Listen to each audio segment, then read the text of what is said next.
Everyone, welcome to SP chemistry classes. आज का जो वीडियो है उसमें मैं आपको बताने वाली हूँ डायपोल मोमेंट।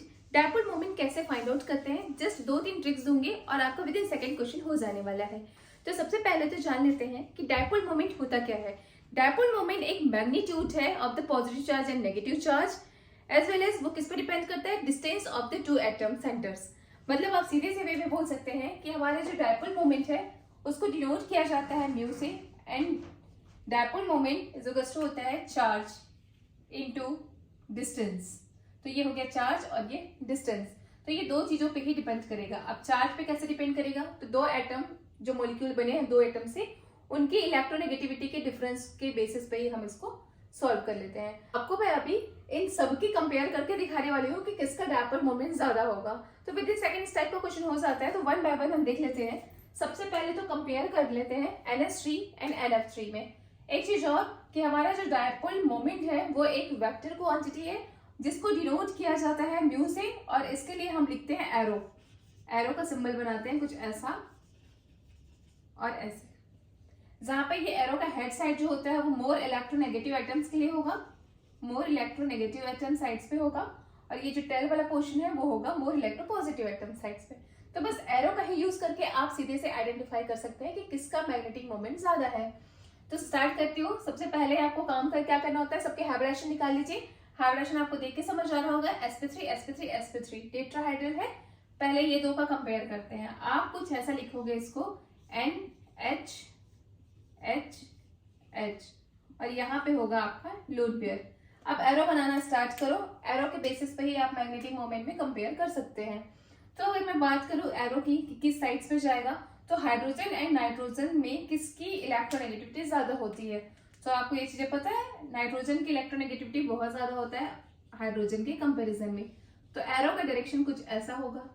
अब आपने एरो बना दिया, एक ही डायरेक्शन में जा रहा है। अब आपको एक चीज और बता दो कि जो लोन पेयर्स होता है एज अ मोर इलेक्ट्रोनेगेटिव, तो एरो अपवर्ड साइड ही जाएगा। तो बस आपको देखना होता है यहाँ पे पूरे 4 के 4 एरोज जो है वो एक ही डायरेक्शन में जा रहा है। 4 का 4 एरोज सारे के सारे एक ही डायरेक्शन में जा रहा है, तो इसकी मैग्नेटिक मोमेंट्स कुछ ना कुछ होगा, जीरो तो नहीं होगा, ज्यादा ही होगा। अब स्ट्रक्चर्स बना लीजिए आप NF का।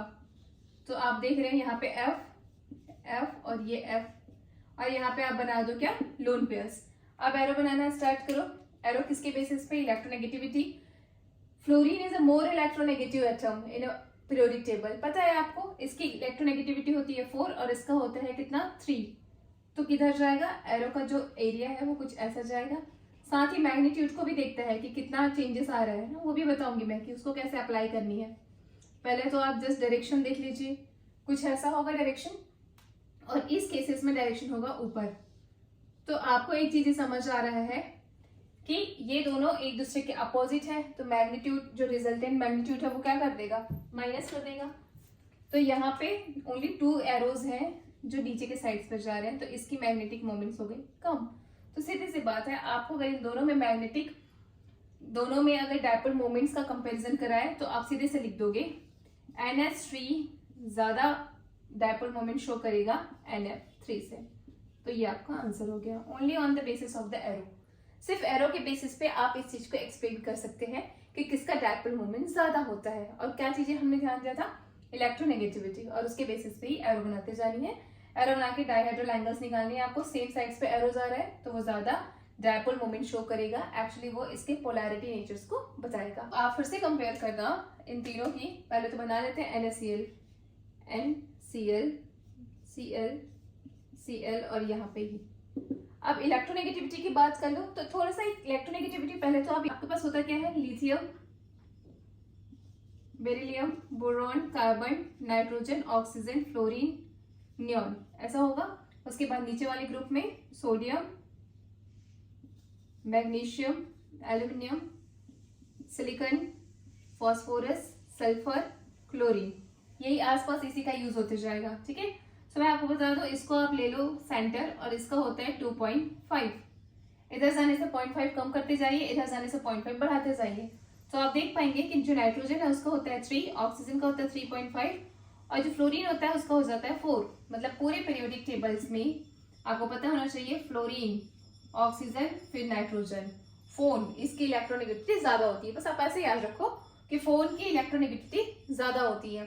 फ्लोरीन की होती है 4, ऑक्सीजन का होता है 3.5 और नाइट्रोजन का होता है 3। क्लियर इतना? हाइड्रोजन एंड क्लोरीन का ऑलमोस्ट सेम है, तो यहाँ पे चार्ज का मैग्नीट्यूड तो हो गया सेम, तो ये तो उसको इफेक्ट नहीं कर रहा है, तो एरो किस डायरेक्शन में होगा?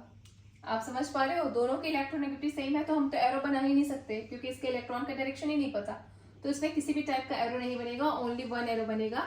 दैट इज द रीजन कि इसकी जो डायपोल मोमेंट की वैल्यू होता है वो हो जाता है 0। तो ये एक अच्छा क्वेश्चन है, आप नोट रखें इसको कि अगर इलेक्ट्रोनेगेटिविटी डिफरेंस 0 हो जा रहा है तो उस केसेस में उसका डायपोल मोमेंट भी क्या हो जाएगा? 0। तो इसका डायपोल मोमेंट होता है 0। इसका रीजन ये है कि दोनों की इलेक्ट्रोनेगेटिविटी ऑलमोस्ट सेम है। तो तीन चीजों का तो आपने कंपेयर कर लिया। अगर इन तीन में कंपेरिजन है तो आप सीधे सीधे से आंसर कर सकते हैं ना कि किसकी क्या होगी। आप बिल्कुल आंसर लिख सकते हो कि सबसे ज्यादा होगा NH3 का, उसके बाद NF3 और सबसे कम हो जाएगा किसका? NCl3। तो ये चीजें हो गई आंसर। अब दो और बचे हैं, दोनों का भी आप निकाल लो।